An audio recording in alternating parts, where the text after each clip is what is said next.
Welcome back to my channel. This is Let's Restore Things. Sorry I haven't been on par with releasing videos just lately. I've just come back from a holiday. Holiday was really good holiday. As you can gather by the title, we're talking about the 140cc big bore kit by Italkit. I have put my cylinder head there and the bearings and oil seals for the crankshaft in this box just for safety. They don't come with the kit normally. What this kit includes is every single gasket and seal needed to rebuild the top end of the engine for this Aprilia.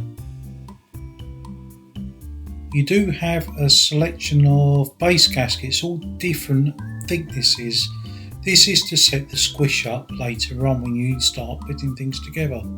It comes with the bolts as well, from the cylinder to the cylinder head.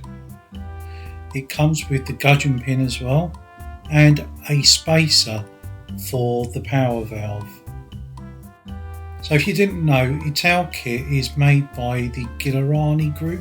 I might have said that wrong, but it is the same manufacturer who designed the original cylinder for the RS125 back in the day.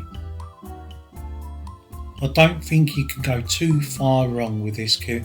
It contains everything you require apart from this cylinder head here, which is sold separately.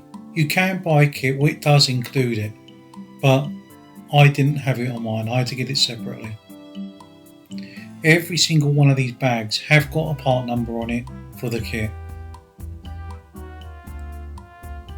Within this bag is the power valve spacer, and this one's the gudgeon pin with circlips. And what we have been waiting for is here we are. This is the cylinder. Inside the cylinder it has got the piston. The piston has got the rings already inserted, and it is made. The piston is a Vertex piston, very good quality, so you can see that there is quality built within this kit. The piston is coated with the non-stick coating on there. Underneath it does say Vertex, I'm pretty sure of that. The only gripe I have with this cylinder is that the passages are as rough as anything could be. You can especially see towards the end of this very short video of the exhaust port how rough it is. You can see the piston itself hasn't got the Vertex mark on the top. However, I'm pretty sure it has got the Vertex logo within inside the piston itself. When you get the cylinder, you probably might want to go through every single port, just taking off the lumps and bumps. Don't have to go mad on it.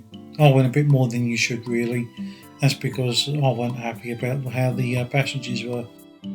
The overall build quality of this cylinder, in my opinion, is pretty good. It does need some finishing off, but that's not for this video. That's for another video in the future where I'll go through everything. The next video will be released in the next 2 to 3 days. Depends on how quickly I'll get the editing done on it. As always, stay safe and ride with all your dreams. See you soon.